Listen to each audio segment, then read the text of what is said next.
average with some little bumps here and there, so that's super exciting. And checking our node runner count this morning, it looks like we're well on the way to breaking 18K, which is pretty nuts when you think about the fact that we started this year back in January with 600 nodes staked on the network. That's a bigger multiple of math than I can do right off the top of my head, but that's a hell of a lot of growth along the way. If you didn't see Michael O'Rourke's 2021 year in review tweet thread on Twitter, I highly recommend it. It really brings to the forefront how much we've seen the growth of this network this year and how much excitement there is around it for people to still be coming in as fast as they are. We talk a lot about Pocket being super early, and I think most people who have been in the network for a while or who've been in the community for a while, or they may feel like it's been around for a hot minute, but the world at large is just now getting to an understanding of what Pocket is and what it does. So super excited to keep watching the growth moving forward. I don't have a featured guest this week, so it's mostly going to be an open QA format. And for those of you who are here for the first time, we are 100% from bare baby beginner to as advanced as you can get. You've got a really great cross-section of expertise in the community on this call, so just about anything from what is Pocket to what's an optimal configuration for a peering network, anything in that range is 100% expected. So with that being said, I'm going to go ahead and open it up to our QA, and who's got a question up first? Yeah, if you don't mind. I'm quite new to the Pocket network. I've actually just started looking into you guys today. And I'm just wondering about the required level of difficulty for setting up your own Pocket node. And if any coding knowledge or something of that sort is required in order to adequately run one. Well, I think that the great thing about Pocket is a lot of tooling is developed around the community and the ecosystem that's designed to try and help make that easier along the way. Starting off right off the bat as a bare metal node builder, there's certainly some complexity involved with that. And if you don't have any sysadmin experience at all, it's probably going to involve a little bit of a learning curve. But fortunately, we do have Shane on the call today, who is the principal behind Nodepilot, which is an easy to use tool to get spun up on your own node. Shane, you want to talk about that a little bit? Sure. Thanks, Jinx. Yeah, Crypto Priest. Yeah, I definitely suggest checking out Nodepilot. It basically, with one bash command, you can essentially start running a node, or you can start running a bunch of nodes, actually. So Nodepilot lets you deploy any of the chain, or most of the chains, at least right now, that Pocket supports. Through a self-hosted point-and-click GUI. So you can get all the supported chains running, and then you can deploy Pocket nodes basically entirely through the GUI. Yeah, we've got some exciting stuff coming up this year as this next year as we're getting ready to launch version 1 this next quarter. We've been in beta for a while, but we have close to 200 validators currently using us, and yeah, we're excited to get this next season going once the new year hits. So that would be probably the most direct way if you're wanting to run your own nodes and own your own and hold your own keys. That's the easiest way to do it. We also do have third-party services that can host your nodes for you. That does require you to trust them with your tokens, and a number of them have different revenue models on how they charge. Some it's they take a percentage of your rewards. Others have kind of like a USD monthly fee. So we do have those listed on the website on our forum, and you can identify there what would be the best option for you if you want to run your own nodes or use a third-party service. Appreciate it. And I would say that in the... Sorry, go ahead. Yeah, thanks. So just quick thanks for that. And just a quick add-on. I'm currently looking through the delegation thread, and do you happen to have any kind of fixed timeline for when delegation of Pocket would be available? The proposal that's up right now for the 0.8 X series version is the first instance of delegation that's being put out on the network. I'm not sure if we have anyone on the call that can speak to a timeline on that. I'll give a second if anyone can speak to that. Yeah, there's no official timeline yet from the team on that. Okay, perfect. So, I mean, I would expect sometime this quarter, but I don't think there's any official timeline yet. Beautiful. And just to run that through for new folks, especially, I mean, Crypto Priest, obviously, you're a good example of somebody who's just coming into that. If we look at the range of difficulty with, participating in the Pocket node running ecosystem, hard mode is definitely build it from scratch by yourself on a single bare metal piece without using something like Nodepilot. The next level up would be using Nodepilot on a bare metal node that you're building yourself. Next from there would be using one of the third-party node runners like, Block Spaces or Coder or any. I'm not trying to leave anybody out here, but there are a number of quality third-party node runner services out there. And then probably what I would consider to be easy mode would be fractional staking in the Pocket pool, which doesn't really require much of anything except throw Pocket at the pool and watch some rewards come in. But if you're looking to build a node farm or something along that line and you want to have full control of those, especially on your own bare metal setup, Nodepilot, I think, is probably the sweet spot on which way to go for that. Appreciate it. Just a quick question regarding the fractional staking. Is there any significant difference in rewards regarding to running your own node? I think one of the biggest differences is that fractional staking, because you're not staking against a single node or a cluster of nodes, but against the entire pool, is that it tends to normalize the rewards, whereas, you get a lot of variability when you're running individual nodes. And the larger or the more nodes that you're running, the more likely you're going to see numbers that perform around the total network average. I mean, that's a pretty obvious mathematical observation there. So it's definitely more about normalization and ease of use. But I know that some of the node runners who are running their own clusters that they have full control of, they're able to do little minor tweaks to optimization and configuration, and they might be able to squeak out a little higher rewards based on what that setup is. So it's kind of a are you looking for hands free and it just comes in and it's consistent, or are you one of those kind of tweakers and tuners who wants to figure out what the best possible configuration is to beat the network average? That makes sense. Sorry, if I may, just one last question regarding fractional staking. Would Sure you thing. still be in possession of your own keys, or would you have to actually delegate your Pocket somewhere else? No, the fractional staking is entirely custodial.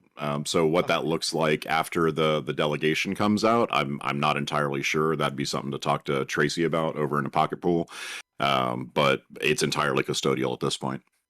That's perfect. Okay, thanks. You got it. Who's up next? Yeah, with the fractional staking, it hasn't been released yet. So because of that, I've heard that there's a number of services and things of that nature that are going to be adopting the fractional staking, but that will all take time once it's finally released. Because I'm going to correct you on that because Pocket Pool has been running for almost 2 months now and is currently holding over 1 million tokens staked fractionally. Sorry, I meant delegation. Gotcha. Okay. Yeah, sorry. The delegation. So the delegation, is expected hopefully this next quarter.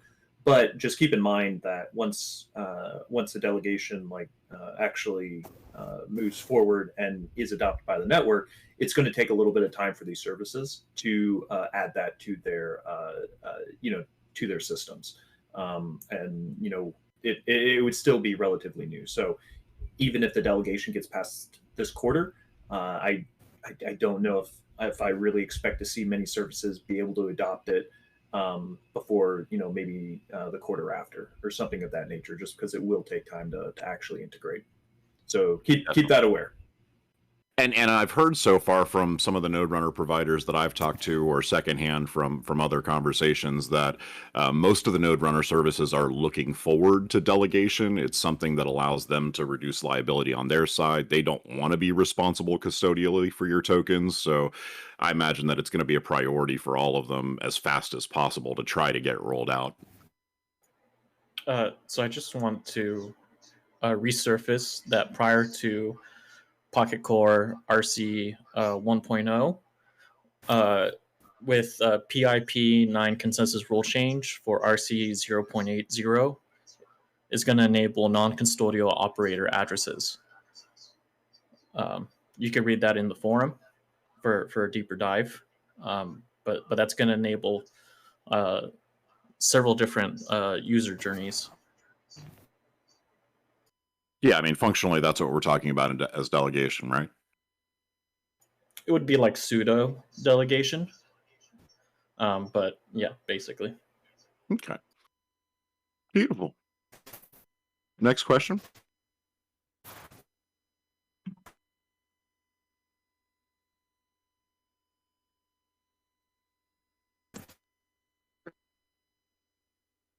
Feel free to come on in. Yeah, I'm new also. I just also have some follow-up questions from the previous person.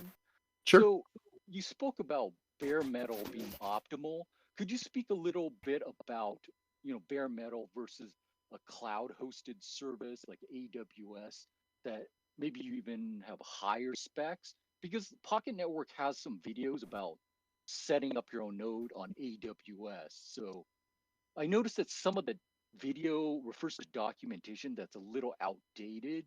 I was Correct. wondering if Yeah. you could speak about that a little bit. Absolutely. So first of all, as a clarification here, I'm not suggesting that bare metal is the most optimal option to take at all. I was just suggesting that with bare metal, you have the most control over that environment. So that gives you a lot of options to optimize your setup. A number of the professional providers out there who do a really outstanding job and generally have consistently high rewards, they're running on cloud services like AWS is part of the mix, and we kind of lean against that at this point. I know DigitalOcean's in there. I know OVH is in there. Pretty much any big cloud provider has some representative portion of Pocket Nodes staked against it. And cloud setups certainly have some advantages as well. I mean, it's very fast to spin up new cloud instances. You can expand a lot more quickly. But I think with some of the folks who are, those tuner types who are always looking to try and get that extra little bit of tweak out, bare metal, you have full control all the way down to the OS in ways that you don't necessarily have if you're just using a containerized cloud instance. So that's, I wanted to make sure that clarification was there. I'm certainly not disparaging cloud hosting in any way. When it comes to decentralization, which is, a core to the mission of Pocket, having as many different types of providers and configs and setups is ideal. We want every single kind of thing. And I've seen some really creative approaches to this. People who are chaining together Raspberry Pis, for instance, to run Pocket nodes on and stuff along that line, which I just think is super cool. So every kind of configuration is potentially a great configuration, but bare metal's where you just have the absolute most control of that environment versus anything else. A lot of the documentation that was originally created, I know that when the Pocket team was originally setting up and doing testing and all the rest of that, AWS being a very consistent and mature provider for the most part, easy to understand, a lot of the initial documentation was built around that. But as the network has grown, it's, there's been a pretty significant move away from using AWS as a provider, especially given the number of outages that we've seen from AWS and some very inconsistent performance. So, decentralization is the mission. Don't put all your eggs in that single basket. Look at other providers, whether it's third party or whether it's you in particular. And I expect that you'll see a lot more updated documentation coming out over the next few months or so. Great, thanks. Yeah, and to add one more variable to this is there is also the option to rent bare metal. That's what a lot of people do end up doing. even some of the larger service providers, they end up renting bare metal. So this is services like OVH, where you can rent, a 96, core server instead of paying the cloud premium that comes from AWS. Because once you start adding all of these chains together, so if you're running an Ethereum, if you're running Harmony and then Pocket, it really can come to quite a significant USD bill that you have to pay each month when trying to run everything on a VPS. But if you are renting bare metal or running your own bare metal, you can typically get a lot more nodes into, or you can get a lot more cores without that same kind of monthly premium that you would get if you're running it through the cloud. So that's kind of another option there. If you don't want to own the bare metal yourself, you can rent bare metal.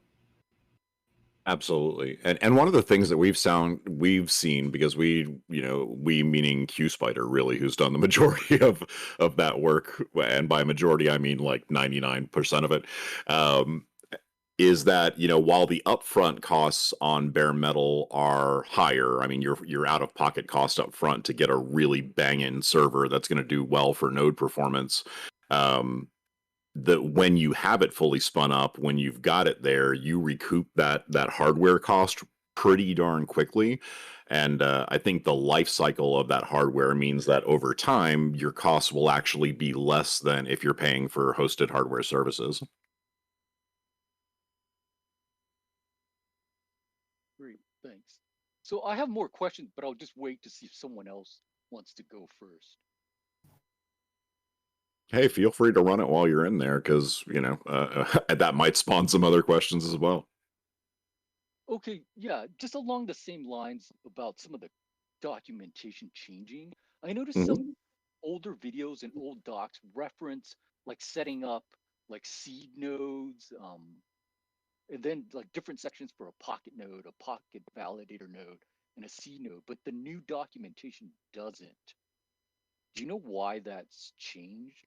Absolutely. And I think that, some of the folks who are on this call can really contribute some deep dive into that as needed. But the actual architecture of the network and the protocol has evolved over time. In fact, most recently we had the pup that separated out servicers and validators again. So essentially, where it currently sits in the network is that you have the top 1,000 nodes by stake who are acting as validators, and the rest of the nodes in the network are acting as servicers. And of course, referring back to the reward split, every relay, 10% of the reward goes to the DAO, 1% goes to the block producer, and then 89% is divided among the servicer relays who participated in those sessions. I was very confused early on reading that documentation about seed versus full versus validator, all the rest of that. And, I know that keeping the documentation up to date is probably one of the single largest community needs. So if you're looking to participate in the DAO as a voter and get on the DAO voter track, committing or creating and working with the team to update some of the existing documentation and videos and such is absolutely a need that does get you achievements on that voter track. So if you're motivated and you're a good technical writer, jump into the Discord Node Runners channel and reach out to folks there and work with that, because we could certainly use it. Anybody want to talk about seeds versus full versus validators from the team?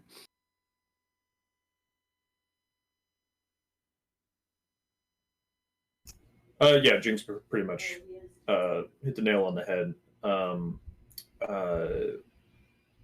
Early on in the network, there was some challenge with having consistent seed nodes, because ultimately seed nodes just help new nodes get spun up.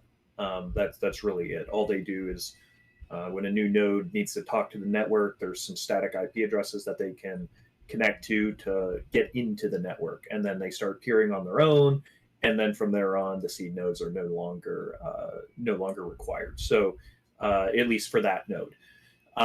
So yeah, Pocket hasn't had any issue with seed nodes. From my understanding, anyone can yeah, we have a number of providers that provide very consistent seed nodes along with the Pocket Foundation. So there's always nodes to get new nodes going, but most of the time, for every other node on the network, a seed node really isn't required. So the only real nodes on our network are now we have the validators, the servicers. Which that is not in the documentation yet. That's also a very new proposal, so hopefully there will be some changes to that. But then the other aspect is having good tower nodes. Having nodes that basically act as towers to help with peering for just more consistent peering for the validators and the service nodes. And I don't think any of that's in the documentation, but there is primarily there's a video that was a community call where Ben Van kind of went through what peering towers are and how to kind of set one up, but it's not officially in the documentation. That would really only be required if you're, it's not really required right now because we seem to have a very decent peering at this moment. If you're setting up a lot of nodes, then it's definitely recommended that you set up a peering tower or connect to someone else's peering tower or something of that nature. But for now, it's not really something that you would need to concern yourself with unless you're starting to run a lot more nodes. And when you say a lot more, what's like a general number so you can kind of get an idea about the scale? Yeah, I mean, it is all relative. A lot of node runners, are running, 1 to 5 nodes. If you start hitting, upwards of, I would say, 10 to 15, 20 nodes, and beyond that, it might be worth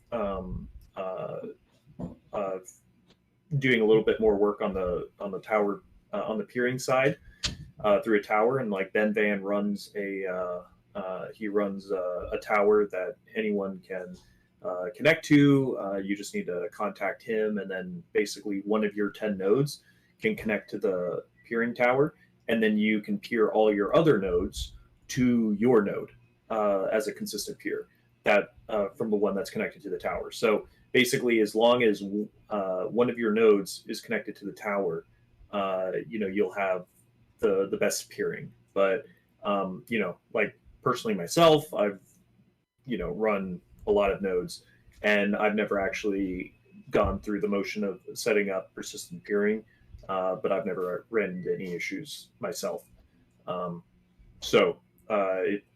If you have a lot of nodes and you want to do a little more work to ensure that the peering is as best as possible, and if the network starts running into any issues, it's definitely easier to resolve if you've got good peering.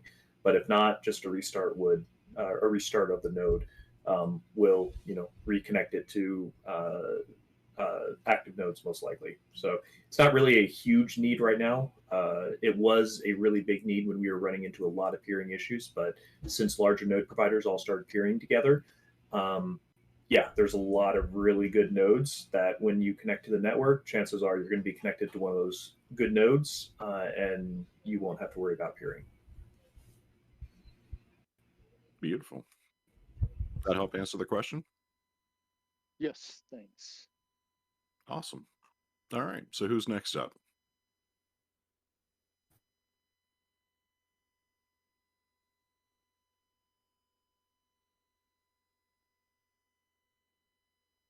Hi.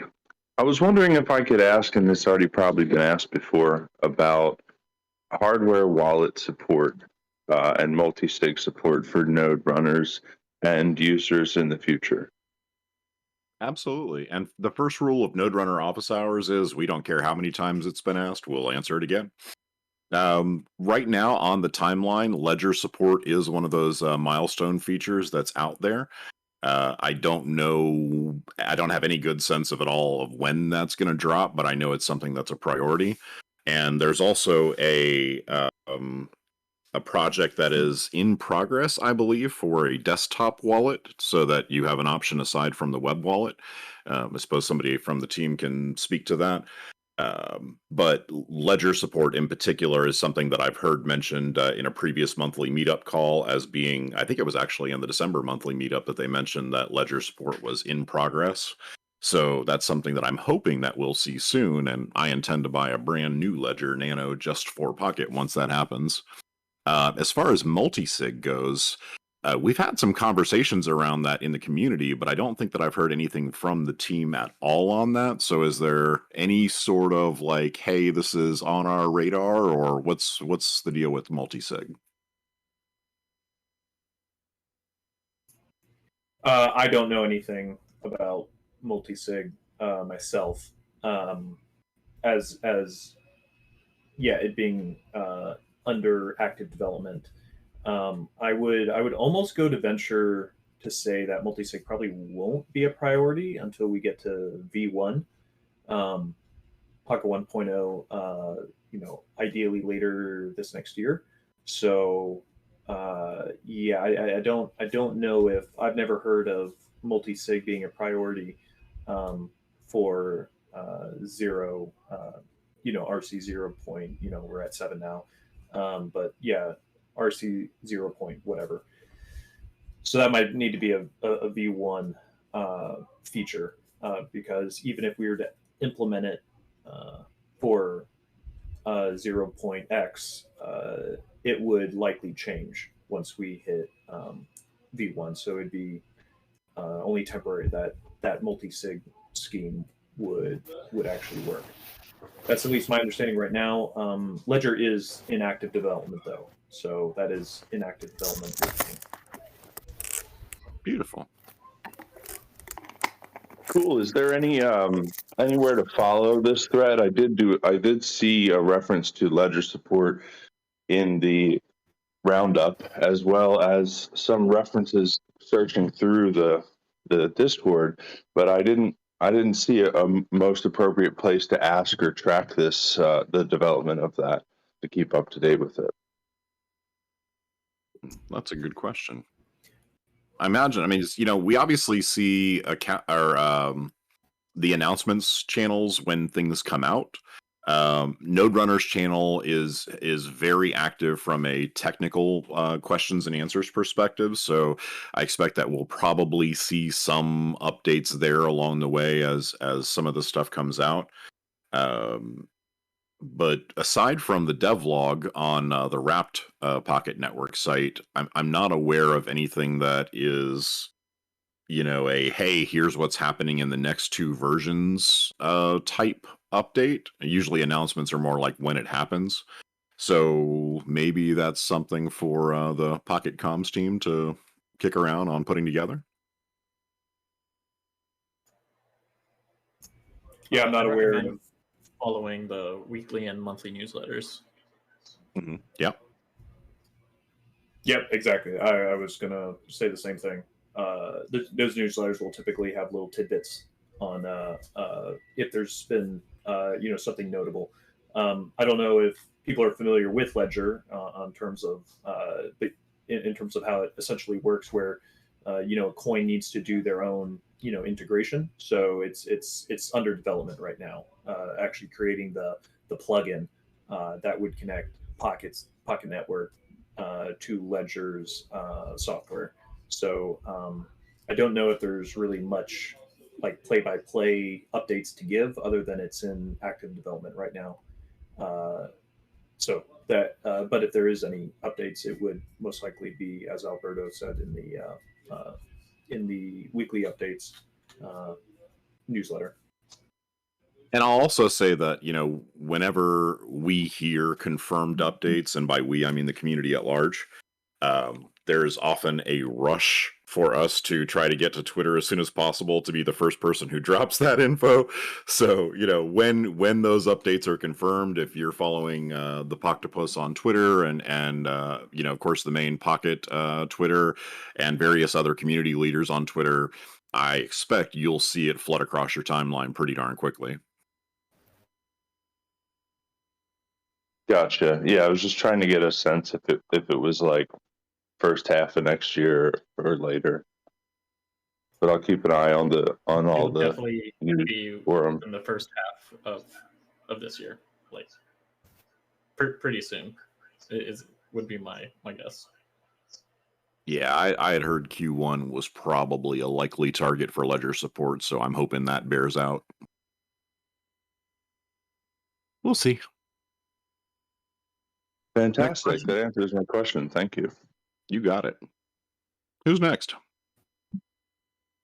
I have a question in regards to the Nodepilot configuration. If we were to run that on our bare metal, does it come set up with, for example, having all the cross-chain relay options like Harmony, Fuse, Ethereum, or do we have to further add multiple chains to that configuration? Yeah, pretty much the idea with Nodepilot is you don't have to do any configuring on your own. You can literally deploy, any of the nodes directly from the GUI, and all the all the configuration is handled by Nodepilot. Harmony has been a bit of a different beast because Harmony nodes can't sync from scratch. They have issues right now on the network with their syncing, so you have to bootstrap the data. And so what we've actually had to do is we've had to create a unique or create an API for bootstrapping. Before we were just kind of doing bootstrapping on the side where someone could do it if they want, but if they don't want to use a bootstrap but sync a node from scratch, they can that would be kind of the default. But then they would have the option to bootstrap. With Harmony, it was very different. You have to bootstrap in order to run a node. So in order to make that whole process automated, we had to create a new API in our deployment engine, open source deployment engine called Node Launcher. And so we're in the middle of developing that API. We can actually deploy nodes right now through Nodepilot for Harmony, but it just won't sync. So now we're trying to add in the bootstrapping API, and then with that added in, we'll be able to automate that process as well, so that you can actually, deploy and have a fully running Harmony node through Nodepilot. So right now, we don't support every chain on Pocket. We support the majority of the high traffic ones, other than Harmony. But that's also because we ran into the issue that we ran into. And yeah, so we are hoping to have that out very, very soon. But it's just being a little bit more of a challenge because it's not syncing like most other nodes do. So just kind of high level, the idea with Nodepilot is, you wouldn't have to do any custom configuration on your own. There are people that take Nodepilot and kind of use it as a base and then do their own configurations and kind of side load chains. And you're more than welcome to do that. We can't really provide direct support for side loaded chains because it's kind of outside of how Nodepilot, outside of what we can do within Nodepilot. So you're kind of on your own, but we actually have a decent community kind of building of side loaders that are adding chains that aren't supported right now in Nodepilot. But this next quarter, we are our proposal seems to be going through, and so we're going to have some funding to kind of expedite our chain adding process. Fantastic. All right, next question up.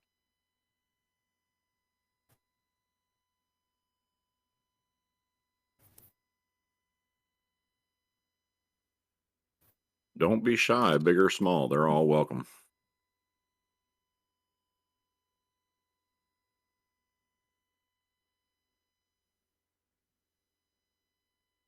I've got another question if no one else is going to go. Sure. So I was going over the documentation, and you guys spoke to it a little bit earlier, but on the topic of optimizing your setup, you said that obviously if you have bare metal, you have the most control over what you can do. Besides like selecting like your relay chain, like looking at PoxScan, I guess Harmony and I guess Ethereum are the most, you know, I guess lucrative ones right now. What are some other things that people are doing to, I guess, tune things? And also, I noticed on Pocket Scan, there's not very many servers in the Asia Pac region, and the doc says that it's sort of under supported right now. Is there any particular reason why that's the case? Well, starting with the question around optimization, I've, in my opinion,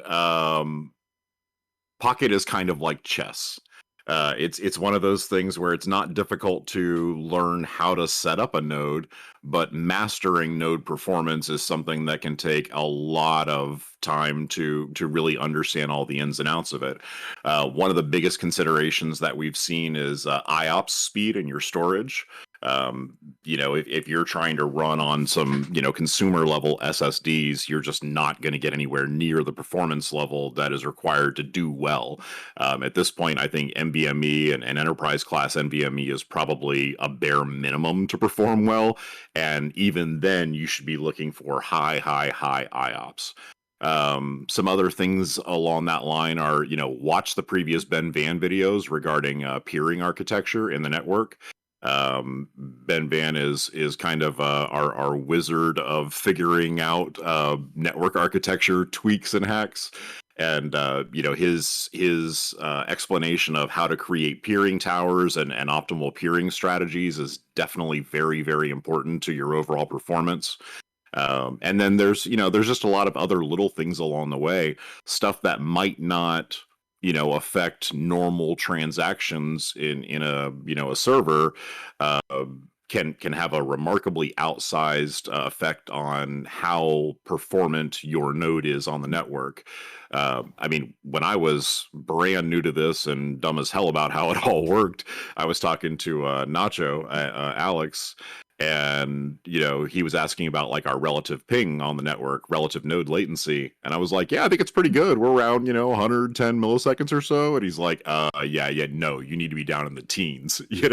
So there's lots of little things in configuration that absolutely affect your performance as a node on the network, and learning all those little bit of tweaks and what structure you use when peering those nodes together, that's kind of where the secret sauce comes in on whether your node is performing at above average on the network or at average or maybe below average.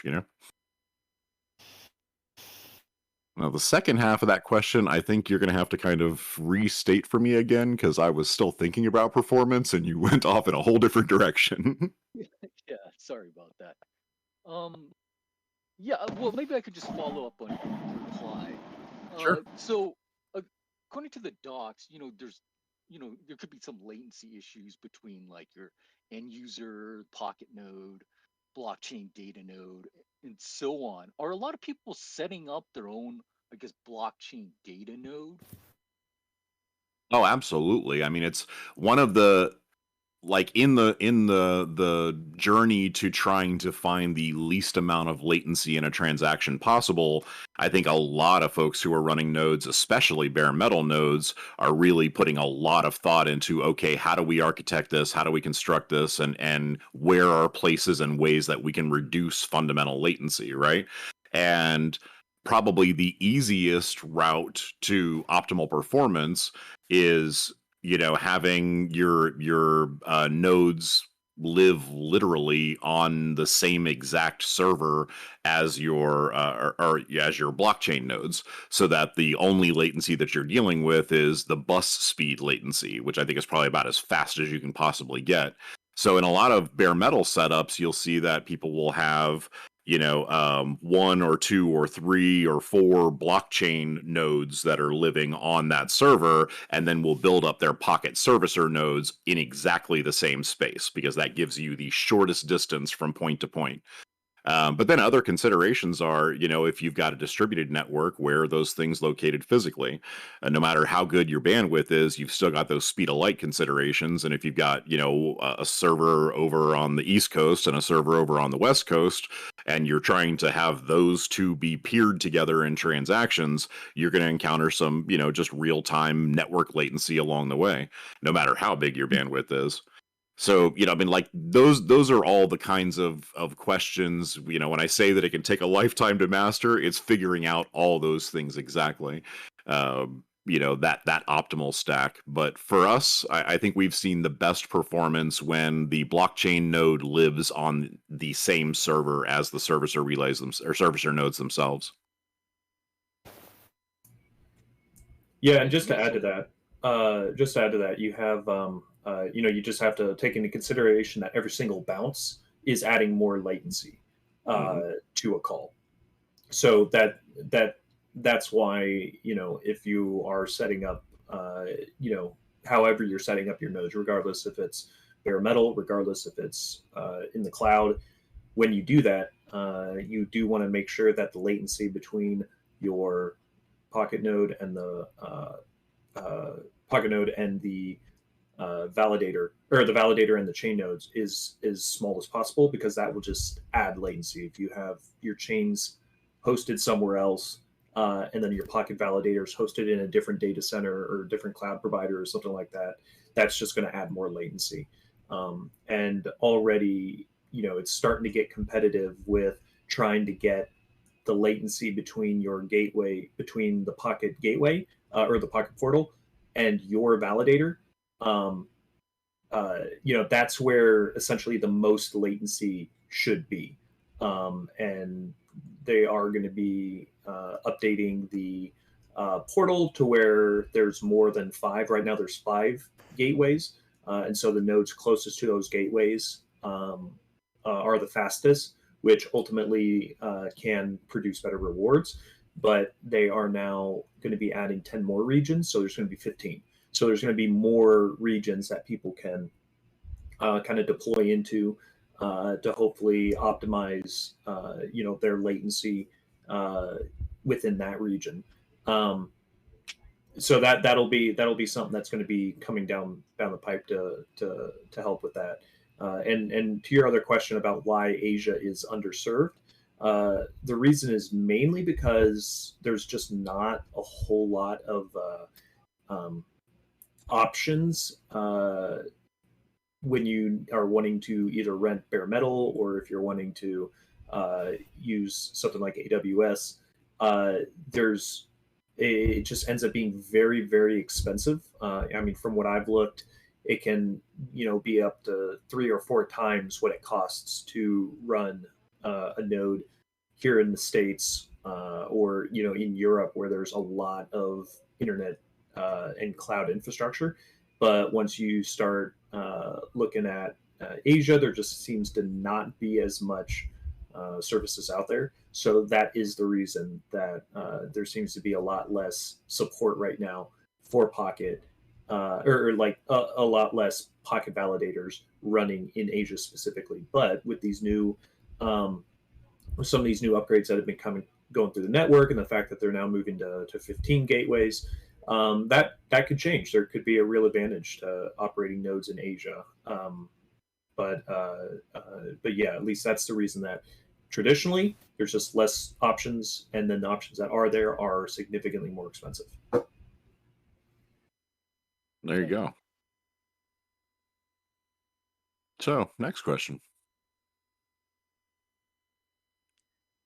Yeah, hi. I just discovered this project like yesterday, so I have a question, which would be like, what would you say is the main advantage using Pocket in comparison to other competing message relaying infrastructures? Well, first of all, I have to say that it's awfully interesting to see a Nodepilot account asking these questions out of the That's gate. actually Twitter. That's our first Twitter question. Yeah, Twitter Spaces. Oh, wow. Nice. How cool is that? Blue.eth. Yeah. Okay. Well, super cool. Welcome to Pocket, and we're happy to have you here. I'm definitely going to need some intros on that, Shane, because that's I was like, huh? Yeah, the Uh, Nodepilot Twitter account is what we're using to connect to our Discord meeting here. So it all is really one big family now. Beautiful. Well, welcome to the show. I think there are probably a lot of different opinions about why Pocket is such a great product out there for building your decentralized RPC stack on. For me, I think that there are some considerations that you have to have. For instance, and we talked about this at length last night in the Pocket Pool community call. One of the biggest considerations is what's your use case for your DApp, right? There are lots and lots of use cases which are fantastic for Pocket, but there are a couple which just fundamentally aren't. And the ones that aren't are generally things that are not user facing. For example, high frequency trading algorithms. If you are looking for a 20 millisecond point to point, end to end network time on a transaction, you're just not going to get that with Pocket. It's a decentralized network. So there's some hops that happen along the way. And there are some providers out there who specifically target that space. QuickNode comes to mind, for instance, where they have a very tightly controlled, very highly centralized, very finely configured and tuned network that's built around speed from end to end. But the thing is, to an end user who's pulling up a view through an app or something along that line, the difference between 20 milliseconds and 120 milliseconds is negligible. There's no real perception of difference for them. They open the app, they switch to a view, the view loads up, they see it, right? And so for the vast majority of dApps that don't require that, sub 50-second millisecond time so that they can, do some MEV extraction or something that requires extraordinarily fast insight into a network, Pocket's not a good match for that. Now, what Pocket is great for is having a 100% uptime, highly reliable, very well decentralized and distributed network for your backend RPC endpoint that's chain agnostic, a super, super big point there. Most of these specialized providers are not chain agnostic at all. They're servicing one or two core needs. And the fact that, if you're part of the Pocket ecosystem, there are some ways for you to double dip along that line. You can stake your dApp on the network, and you can also run a node on the network. And depending on how well you do both, you may find that your costs are even more equalized than you expected. So, unless you're looking for a super highly specialized set of very high speed relays, like for instance, Genesis Go is specializing in Solana relays. So they have very, very high powered machines in a tightly controlled cluster network, which is just highly optimized for that specific stack. Pocket says, okay, hey, whatever you want to build on, we have a broad swath of chains here. The network itself is token agnostic. We don't care what's coming through it as long as it's connected to the network and in the available chains list. And you can build on that. And you can do that in a way in which you achieve practically cost neutrality in under a year. Did I do okay, Pocket guys? Thank you very much for your answer. Yeah, well said. You got it. Next question.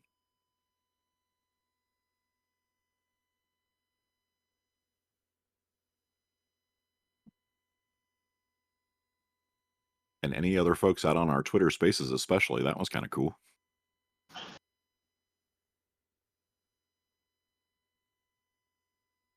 May I also have another question?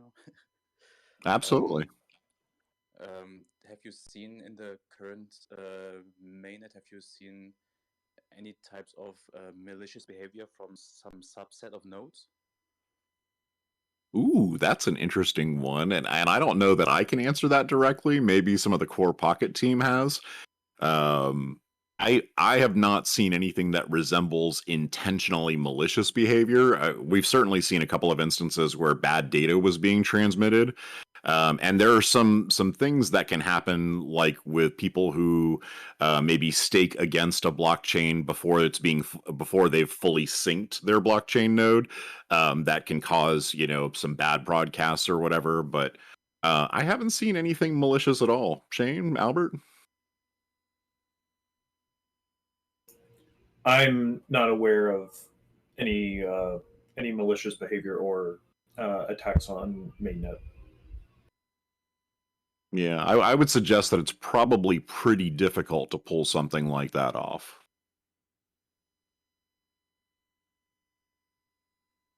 Yeah, I was just asking because I was also another mining project where there was some mechanism where a few people were like corroborating and then blacklisting, or let's say whitelisting their known IPs for connecting, and then all the others were kind of excluded. And yeah, that's why I'm asking.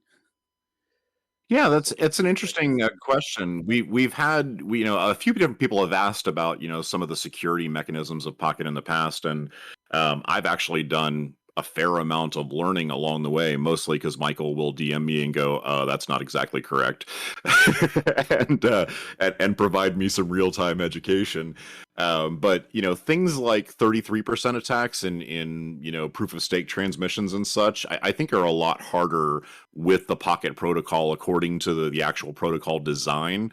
Things like the trust factor of the top validators, the pseudo randomness of traffic routing. There's a number of mechanisms that are sort of baked into the protocol that make coordinating attacks like that very difficult. And so I have yet to see anybody even give it a shot who wasn't being paid to intentionally test the network in that way, All right, gotcha. Beautiful. We're coming up right up on the bottom of the hour now, so if anybody's got a last question, this is the time to get it in. Okay, just one quick question. What's the minimum requirement to run a Pocket node? From a hardware perspective, I can't spit those numbers off the top of my head, but they are in the docs.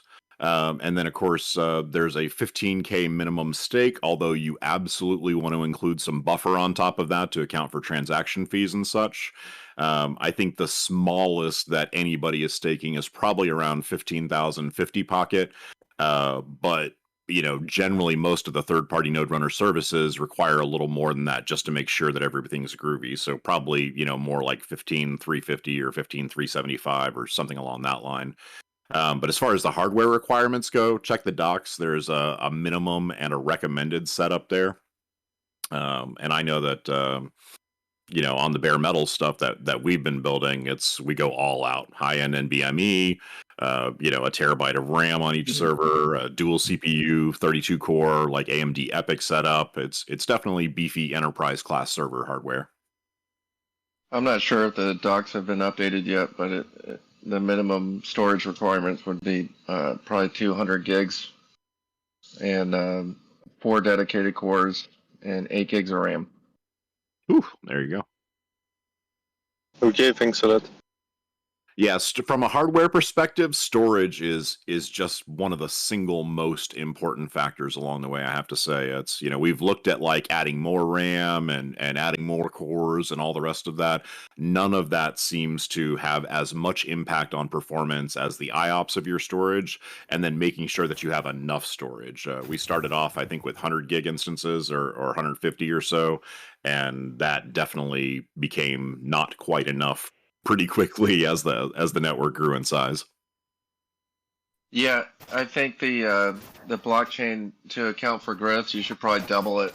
So if you plan on being around for a year, so maybe 300 gigs, because the blockchain size now is about 151 gigabytes.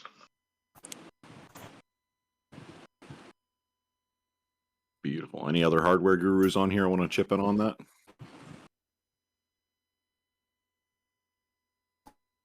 Is it common that some people make the node run in some cloud provider?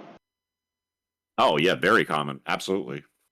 The spread, and again, decentralization is the mission. So I would, it would only make me happy to see every quality cloud provider on earth in the mix, along with every coloc provider and a whole giant pirate flotilla of individual node runners who are building out boxes at their home.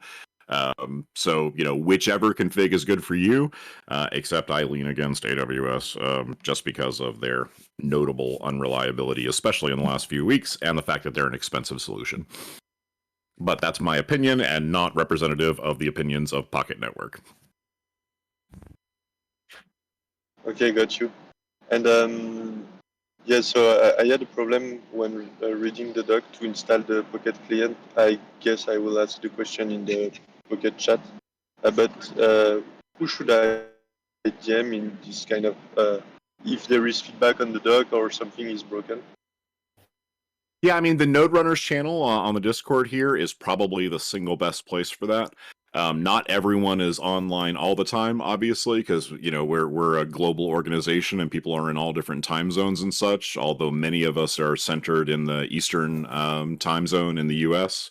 But that channel tends to be very responsive, and almost every Pocket genius, whether an employee or whether a node runner or supporting provider or anything along that line, I think almost everyone is subscribed to that channel. So aside from these office hours node runner calls, posting in the node runner channel on Discord is the single best place to get support in an ongoing fashion.